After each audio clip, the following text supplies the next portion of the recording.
Romanos 3:21, por favor, acompáñeme allí. Cuando lo tenga, diga amén.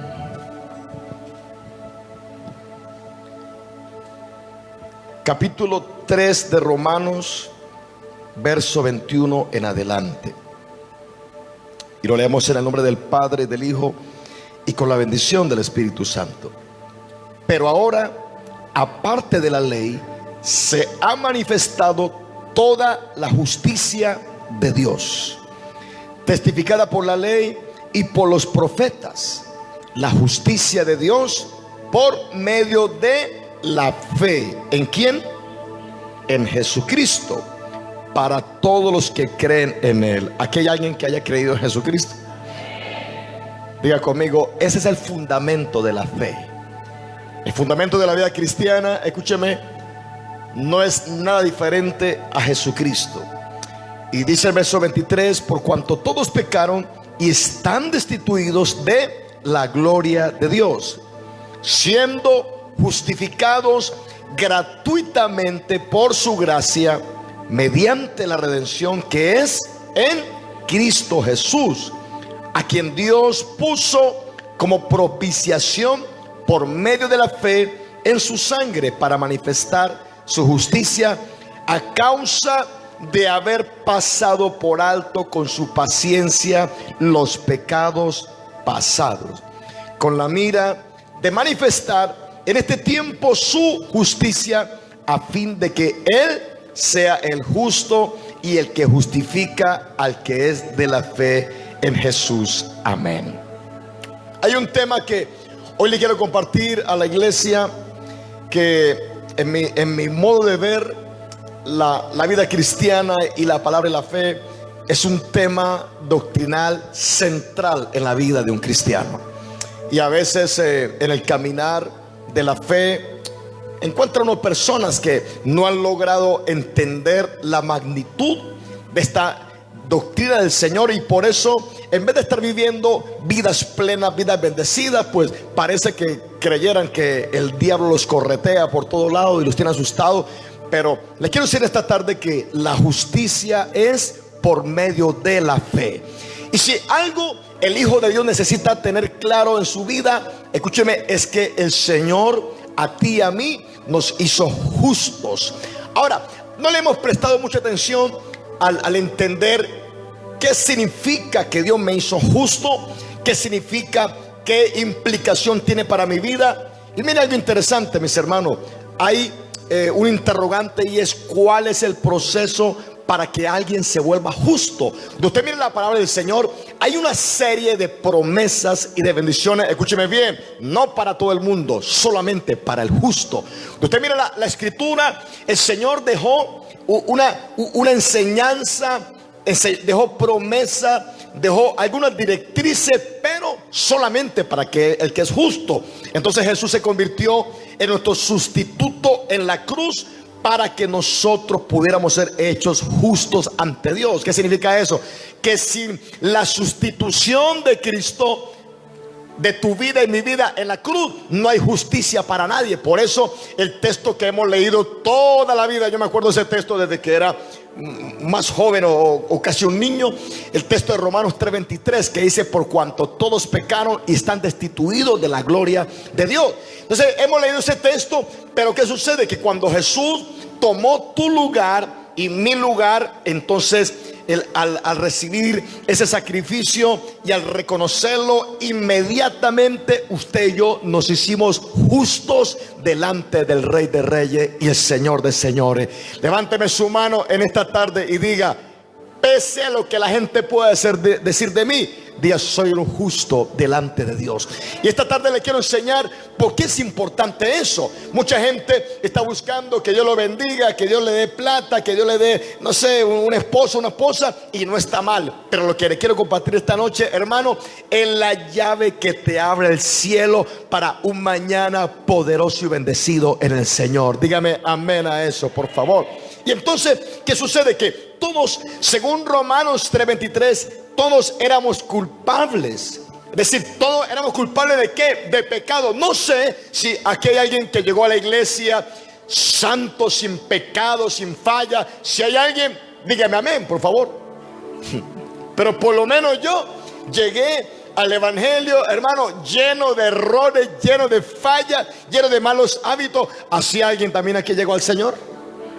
Qué bueno. Los demás, el que no dice amén, pues quizás no llegó así.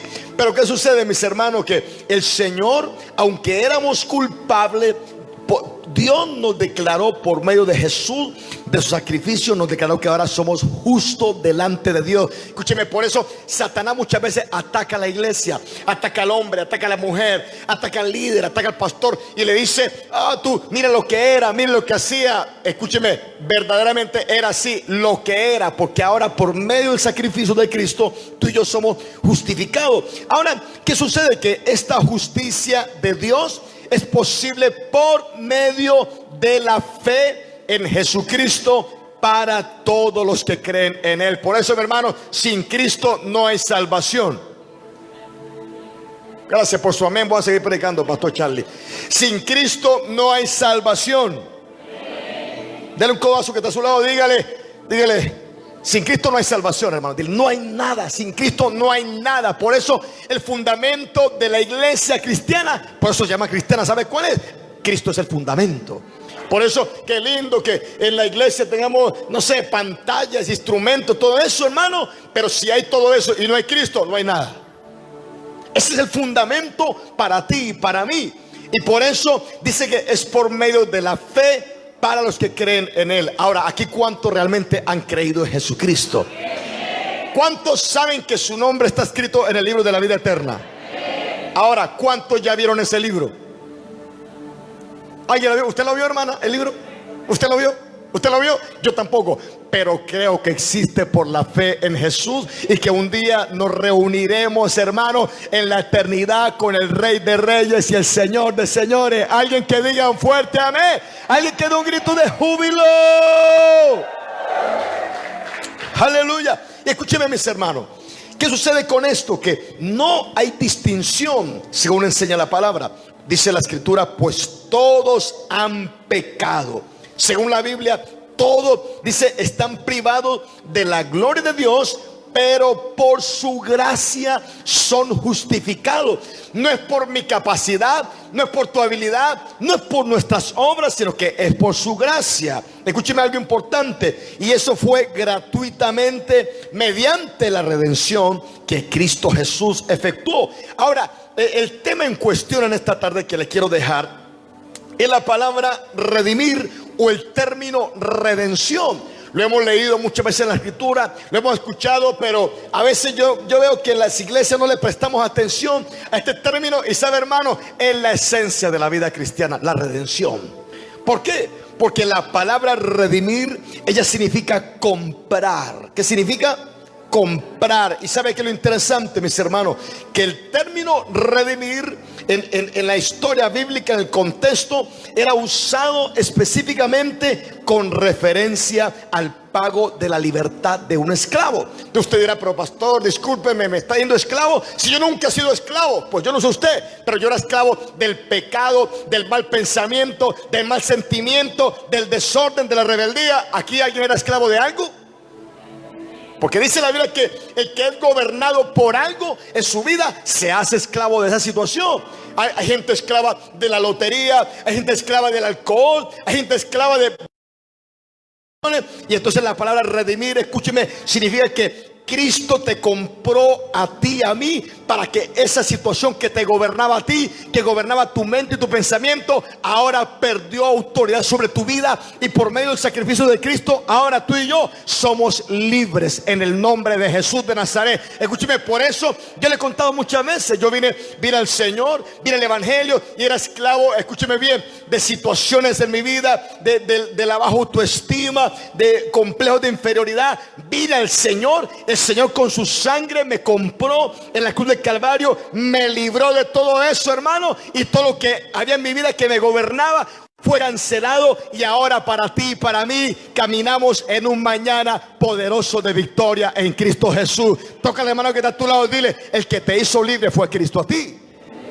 De lo contrario, por eso uno ve gente en el mundo, gente que tiene alguna situación en su vida, alguna adicción, y dice: yo no necesito a Jesús, yo puedo solo dejar de tomar, dejar de fumar, dejar de hacer tantas situaciones que destruyen al ser humano, y lo logran por algún tiempo, pero cuando vuelven y caen, todo lo que no hicieron en ese tiempo, que no reincidieron, vuelven y caen en la misma situación. Pero diga esta tarde: Cristo me hizo libre por medio de la redención. Ahora, ¿qué es lo interesante de eso, mis hermanos? Que cuando el Señor nos redimió, la redención es una compra. Y esa compra que Dios hizo de tu vida y de mi vida fue por el alto precio, o el precio más alto, que fue la sangre de Jesucristo. Dile que está a tu lado: tú no vales cualquier cosa, tú vales la sangre del Hijo de Dios en la cruz del Calvario. Y sabe que mucha gente camina por ahí por la vida, hermano, sintiéndose nada. Una vez escuché un comentario de alguien que decía: Señor, soy una cucaracha, y apareció una gallina y se lo comió. Porque gente sintiéndose mal en la vida, gente porque fracasó, porque tuvo un problema familiar, una situación económica. Pero dígame en esta tarde, en el nombre de Jesús, valgo la sangre de Cristo en la cruz del Calvario. Aló. Dile que está a tu lado: cuando tú y yo entendemos eso. Y sabe, hermano, cuando yo vine al evangelio, entendí esto. Entendí que no era alguien del montón. Entendí, escúcheme, tampoco que era alguien más que otro, pero entendí que mi valor en el Señor era grande. Por eso el que entiende esto, mi hermano, es libre de depresión, es libre de soledad, es libre de tristeza. Como usted, hermano, también tengo dificultades en cada área de mi vida, pero entendí que fui comprado con precio de sangre, y eso te hace a ti y a mí importante. Dios Todopoderoso, quizás te abandonó tu papá o tu mamá o tu esposa. El Señor te miró con ojos de amor y te dio un propósito y un futuro poderoso y glorioso en el nombre de Jesús de Nazaret. Alguien que diga algo, por favor. Por eso, mis hermanos, nuestra justificación nos llega sin reservas por el precio que pagó Jesús en nuestro lugar. Y entonces, de esta manera, esta doctrina de la justificación, escúcheme, es el punto central de la doctrina cristiana. El que entendió esto, hermano, avanza por encima de lo que sea. El que no lo entendió, viene cualquier situación, viene cualquier, cualquier tempestad, tormenta, y lo saca del plan. Pero dile que está a tu lado, dile: tú lo entendiste. Tú lo entendiste, hermano. Y por eso yo puedo entender en el Señor, después de, hermano, ya ahora en septiembre fueron 35 años caminando con el Señor, sirviendo desde el primer. ¿Por qué? Porque cuando tú entiendes quién eres tú para Dios y quién eres en Dios, hermano, aunque vengan muchos dardos contra ti, dice su palabra que el Señor te da el escudo de la fe para que puedas resistir todos los dardos y apagar todo dardo del enemigo que se levanta contra tu vida y tu casa y tu familia en el Señor. Y tiene que ver con esto. Por eso el Salmo capítulo 1, me llama la atención de este salmo. Acompáñame ya un segundo, por favor. El salmo habla de el justo y los pecadores. Es decir, que delante del Señor, escúcheme algo, porque esto es muy importante. Estos son temas teológicos que a veces no es fácil comprenderlo. Pero antes yo era un pecador, pero cuando acepté el sacrificio de Cristo, ahora soy un justo delante de Dios. ¿Significa que ya no cometo errores? ¿Aló? ¿Significa que ahora soy perfecto? ¿Aló? No, no soy perfecto. También cometo errores, pero ya no soy contado, escúcheme, en el grupo de los pecadores. Ahora soy contado en el grupo de los justos. Por eso, hermano, nadie entrará en el reino de los cielos sin ser justificado por la sangre de Jesucristo. Nadie entrará. Y la Biblia lo enseña claramente. Y Salmo 1 está hablando de la diferencia entre el justo y el pecador. Dice el texto: bienaventurado el varón que no anduvo en ¿qué? Consejo de malos, ni estuvo en camino de pecadores, ni en silla de escarnecedores asentado, sino que en la ley, o sea, en la palabra de Jehová está su delicia. Y en su ley, en esa palabra, medita ¿cuándo? cada 8 días, cada Semana Santa, cada Navidad. Diga conmigo, todos los días. Dile que está a tu lado, ¿están hablando de ti y de mí? Eso somos nosotros, hermano. Nosotros no diga, yo no soy cada 8. ¿Cómo así cada 8? Bueno, eso no pasa en Cúcuta, eso pasa en otros lugares. Cada 8 es que va cada 8 días a la iglesia. Diga, yo no soy cada 15. Diga, no soy cada mes. Diga, en mi vida hay palabra todo el tiempo. Y sabe, me encanta lo que dice la escritura, porque este texto está hablando del que es justo. No, escúcheme, no que el justo, como tú y como yo, no cometamos errores, los cometemos, pero aunque podemos pasar dificultades, dice su palabra, que podemos acercarnos confiadamente al trono de la gracia para alcanzar socorro oportuno a nuestra necesidad. Aunque caigamos, volvemos a levantarnos en el poder del nombre de Jesús de Nazaret. Y sabe, eso es lo que ha pasado en mi vida, por medio de la palabra, por medio del evangelio. Y entonces dice, el justo será como árbol plantado junto a corriente de aguas. Wow, ¿sabe de qué habla eso? De bendición para ti y para mí. Mucha gente está persiguiendo la bendición y nunca la alcanza. Pero el orden de Dios, ¿cuál es? Que al ser justificado por el sacrificio de Cristo y por su sangre, ahora en ti y en mí hay una bendición del cielo. Escúcheme, dice que da su fruto en su tiempo. Escúcheme, para el justo nunca habrá tiempo de sequía, nunca habrá tiempo de esterilidad. Pasaremos por allí, pero de allí seremos levantados por el poder y el favor del Dios Todopoderoso. Alguien que me diga algo esta noche, por favor. Por eso, mis hermanos, si algo la iglesia hoy necesita entender, el poder de ser justificado. En eso hay una gran bendición. Dice, su hoja no cae y todo lo que hace prosperará.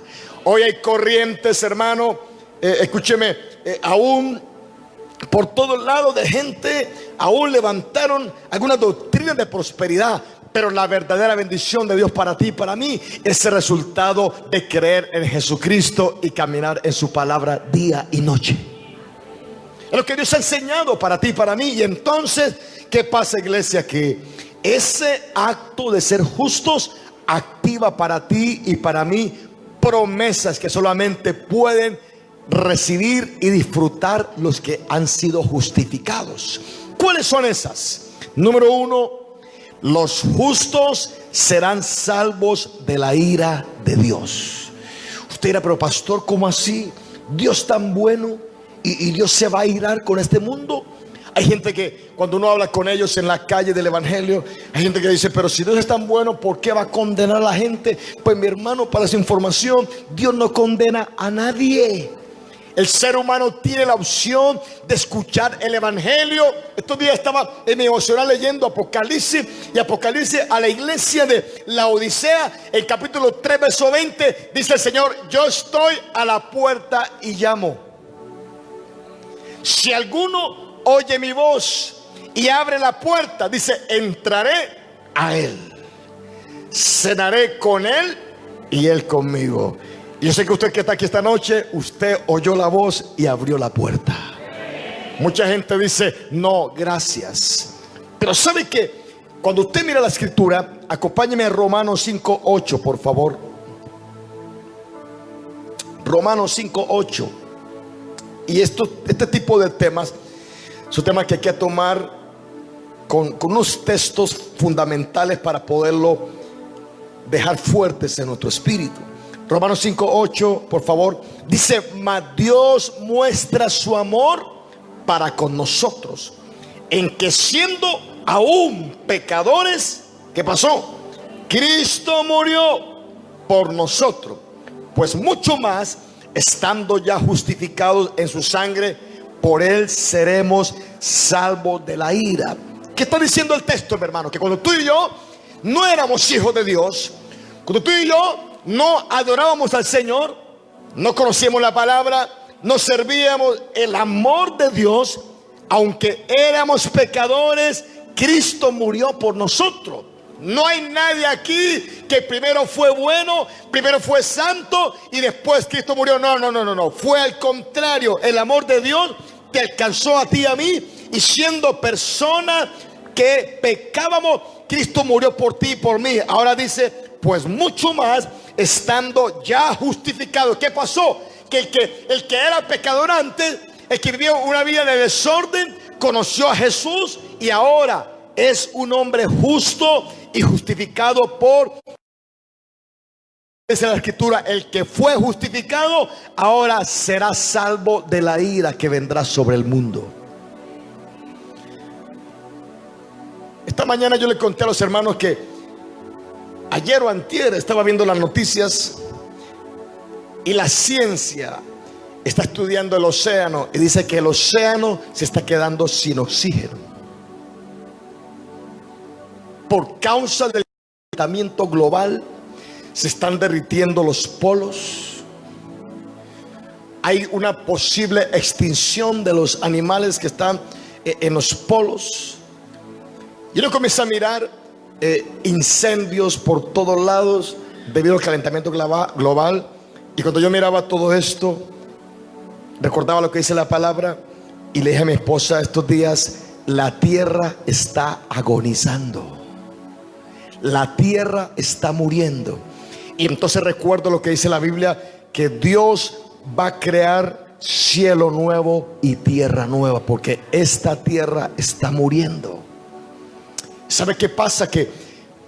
Y bueno, hoy la gente sí van a querer remediar el dolor, lo causado por años de destrucción sobre el planeta, pero mi hermano, esto es irreversible. La ciencia está hablando de cada día el océano irá perdiendo el oxígeno y toda la fauna marina comenzará a morir y a desaparecer.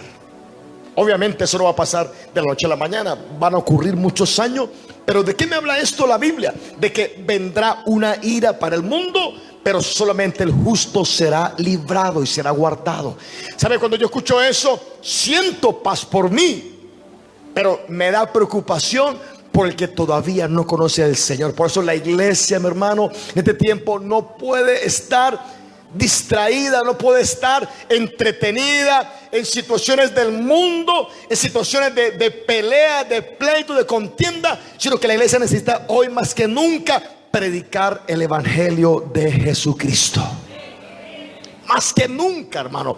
Donde Dios te colocó, en la universidad, en la empresa, en el trabajo, en el negocio, en la calle, hermano, mucha gente tristemente cae en lo que todo el mundo cayó: hablar mal del gobierno, hablar mal de la situación. Dijo alguien, no me hable de la crisis, mejor hábleme de Cristo, porque en Cristo hay esperanza para ti y para mí. Pero cuando miro esta situación, que vendrá una ira sobre el mundo, entonces entiendo que necesitamos seguir predicando el evangelio, dejar de hablar de lo malo de la situación y hablar de que en Cristo hay esperanza. No una esperanza para que el mundo mejore. Escúcheme, el mundo no va a mejorar, hermano.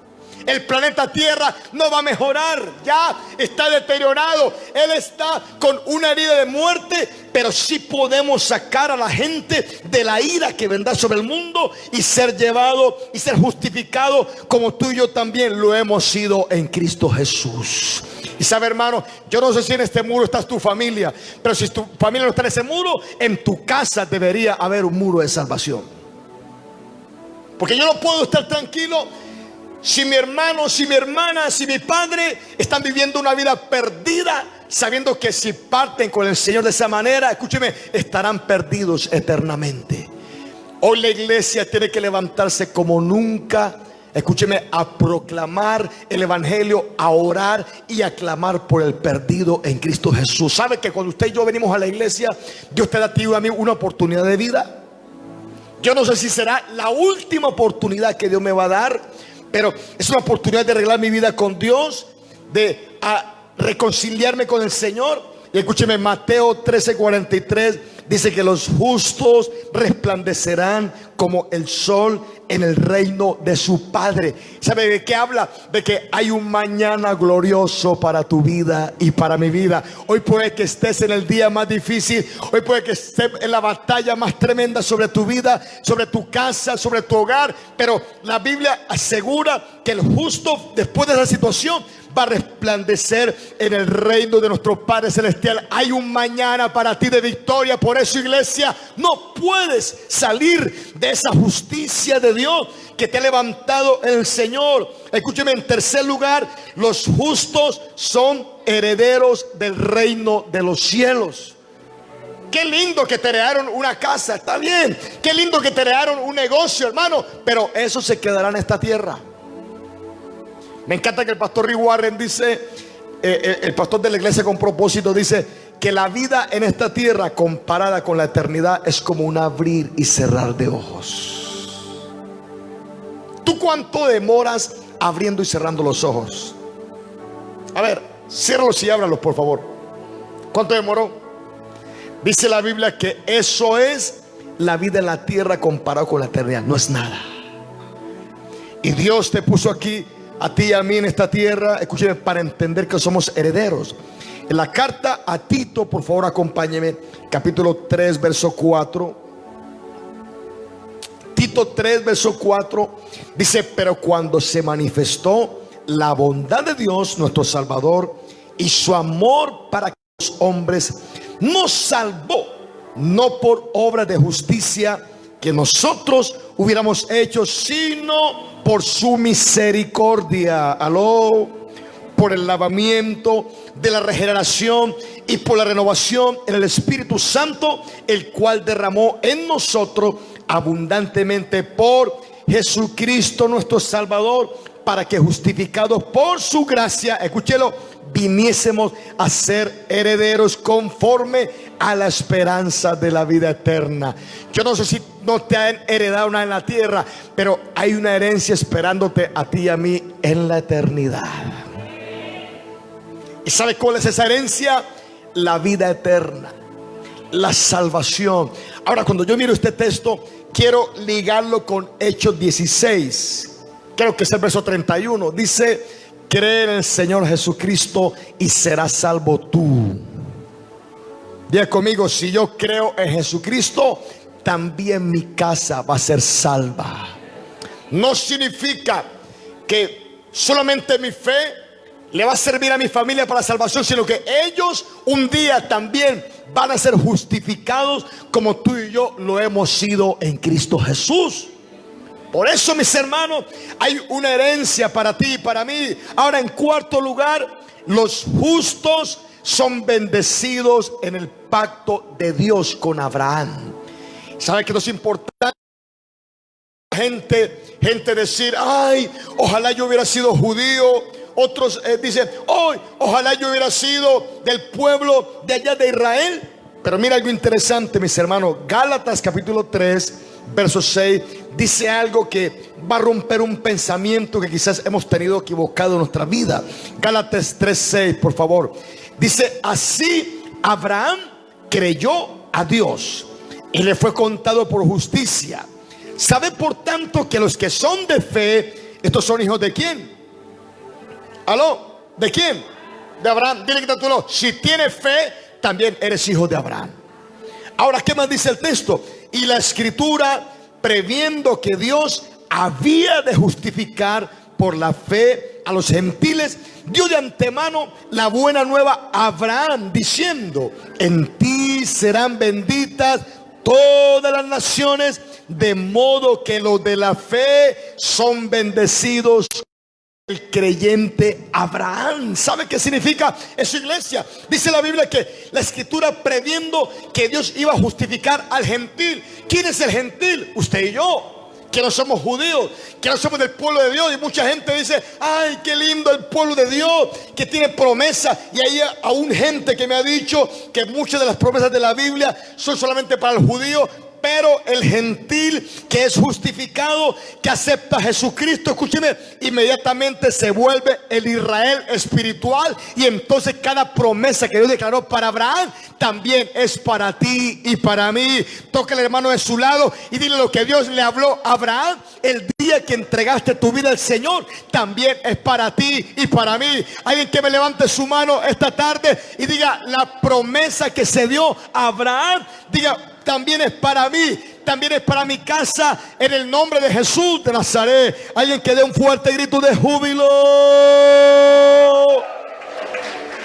Por eso, iglesia, usted no puede decir ya por este texto: ay, y Abraham, si yo hubiera sido hijo de Abraham, si hubiera sido del pueblo de Israel. No, ahora el gentil que entregó su vida al Señor, inmediatamente dice la Biblia, esa fe que lo levanta como hijo de Dios, lo hace ser bendecido con el creyente Abraham.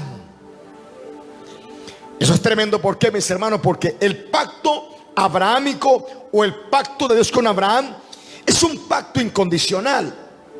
Dios hizo promesas a Abraham que específicamente trataba las dimensiones de la tierra que Dios prometió a Abraham y a su descendiente.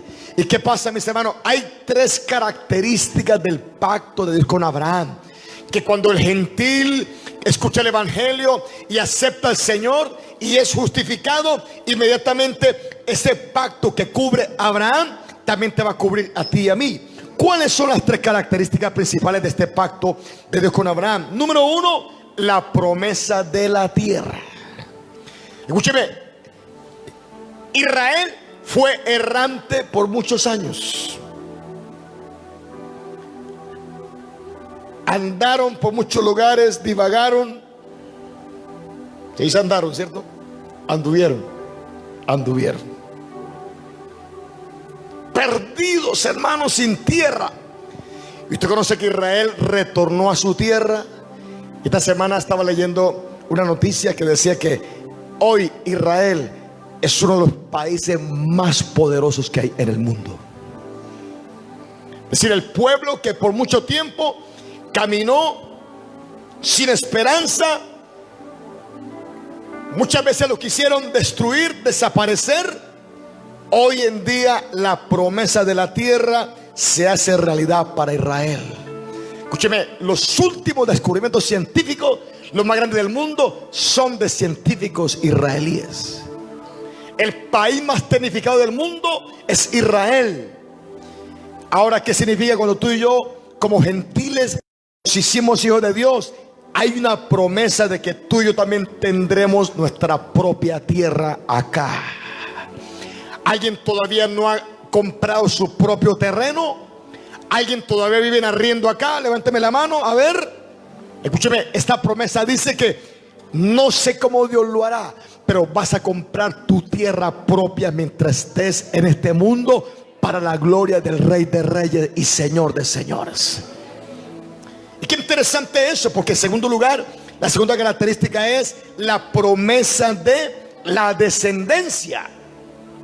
¿Qué significa, hermano? Que usted puede decir: mis hijos están como que apartados del Señor, mi familia no le ve un futuro. Pero el que es injertado en el pacto de Dios con Abraham, inmediatamente se activa la bendición para su descendencia. Escúcheme, y por esta promesa Dios levantará de tus hijos y de mis hijos, de tu nieto y de mi nieto, escúcheme, gente que será bendecida poderosamente en esta tierra. Dios levantará gente con propósito, gente llena de su gloria, que será levantada para testimonio del poder de Dios en Cristo Jesús. Alguien que diga amén a eso. Alguien que diga: los que vendrán después de mí no será cualquiera, será gente que nacerá con propósito, gente grandemente bendecida en el nombre poderoso de Jesús. Wow.